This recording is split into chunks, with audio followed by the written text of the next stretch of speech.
Hello and welcome to the RC Hobbies. Sorry I've not been around for a while, folks. I've just been very busy. Cosworth's got dust on it.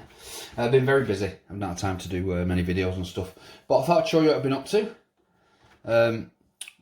Cosworth now, I was using, actually 1 minute, let me just go and get it. I'm back again. On the Cosworth, I was using the GT3B Fly Sky control and receiver, but I find these a little bit too heavy. I'm getting a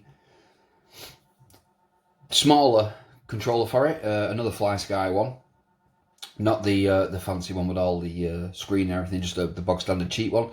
I actually find them holding them better and easier to do.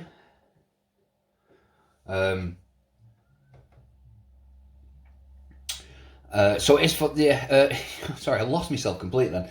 Yeah, so this is practically ready to run. I've just took the receiver out of this. I've put it in the wltoys because, like I say, I want a better, different controller for this. I want a smaller one, so I can use this and have more fun.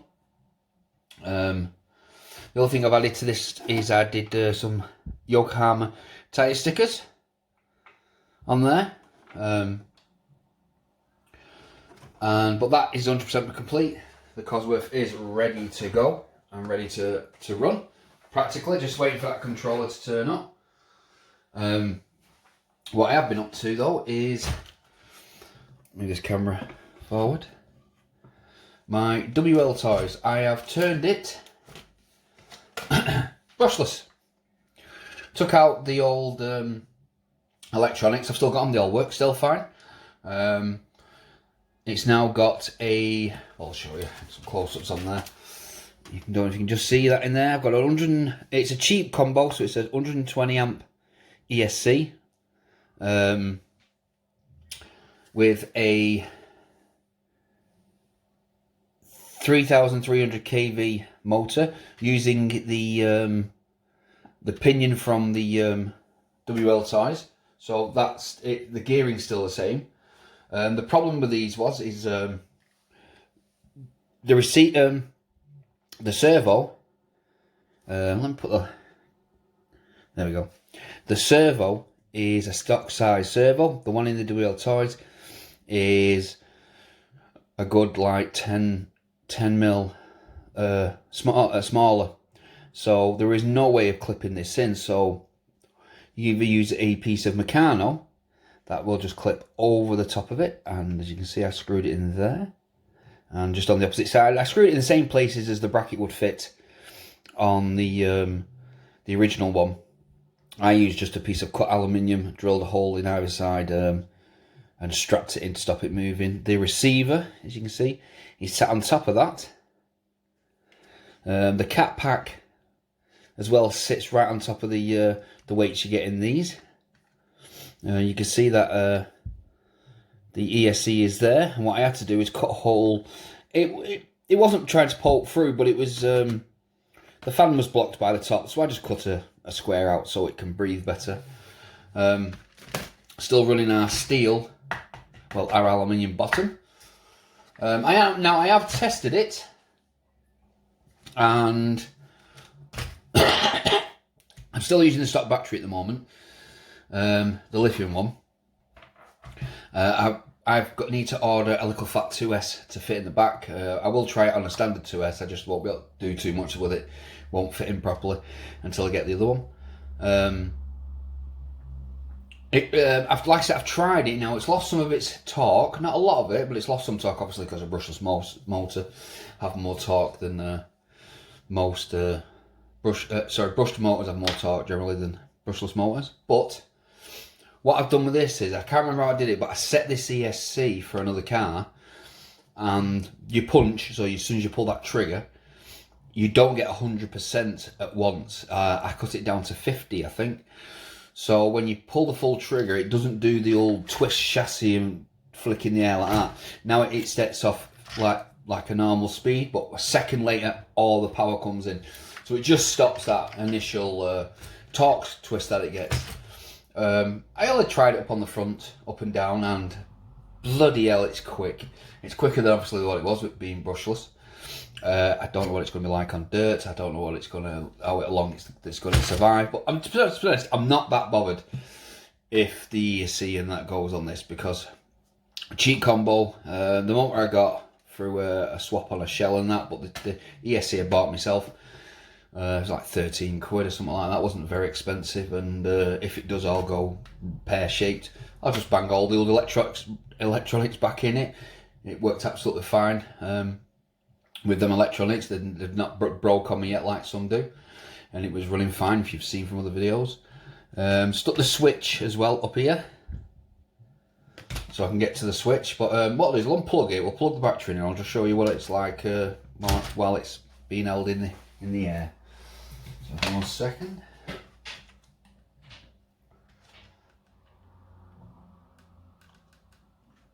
Just throw the battery in. Switch the controller on. Switch it on.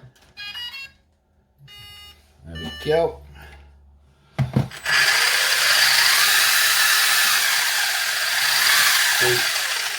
Bit noisy. When I pull the trigger on full, you'll see it won't just suddenly go super fast. There's a little delay.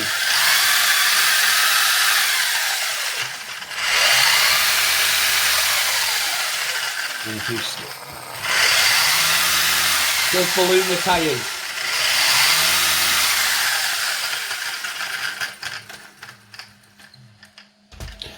But besides that, it works. Steering works fine with that new servo. It's just a standard Tamiya servo,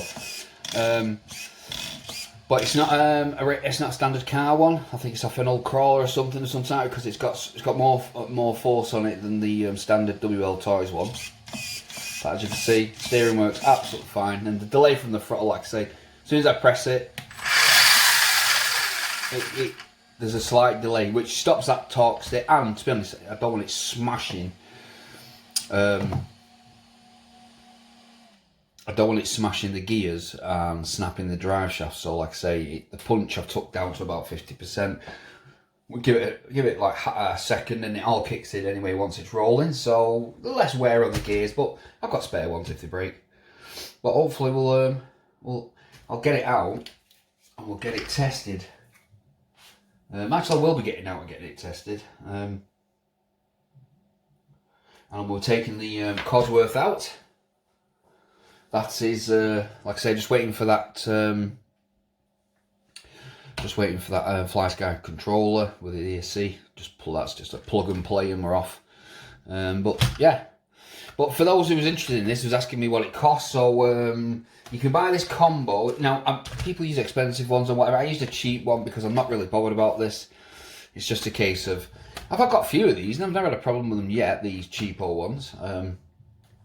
Might happen, I don't know. But I've never had one set on fire yet, or just completely stopped working. But it's just a tester really. If it doesn't work, I can put all the old stuff back in. So like I say, the 26 quid you can get a 3,900 kV motor, including you get this amp, you get this ESC with it. I'm still using stock battery, and servos, you know, you can pick them up between 10 and 20 quid for between 15 kg and 25, depending what you want. You really don't need a 25 kg on this. You want something that's not too bad. Like I say, this one is a 15. Nothing spectacular. I did add some. These were hex nuts, 17mm hex nut. I got 4 of mine, but they didn't fit. So I drilled holes in them, turned them the other way around, and turned them into centre hubcaps. But yeah. So sorry for the waffle. I thought I'd just let you know what. Do apologise. Let you know what we've been getting up to, and I've not completely disappeared.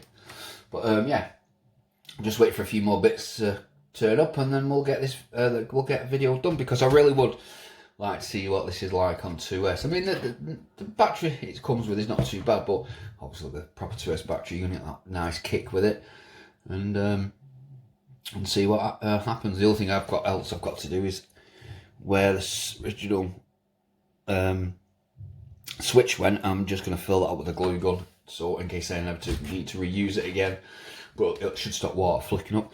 Oh, and put my ESC in a waterproof, not my ESC, my receiver in a waterproof box. Just for the more splash proof. I don't want to be sinking it like 009 Adventures does.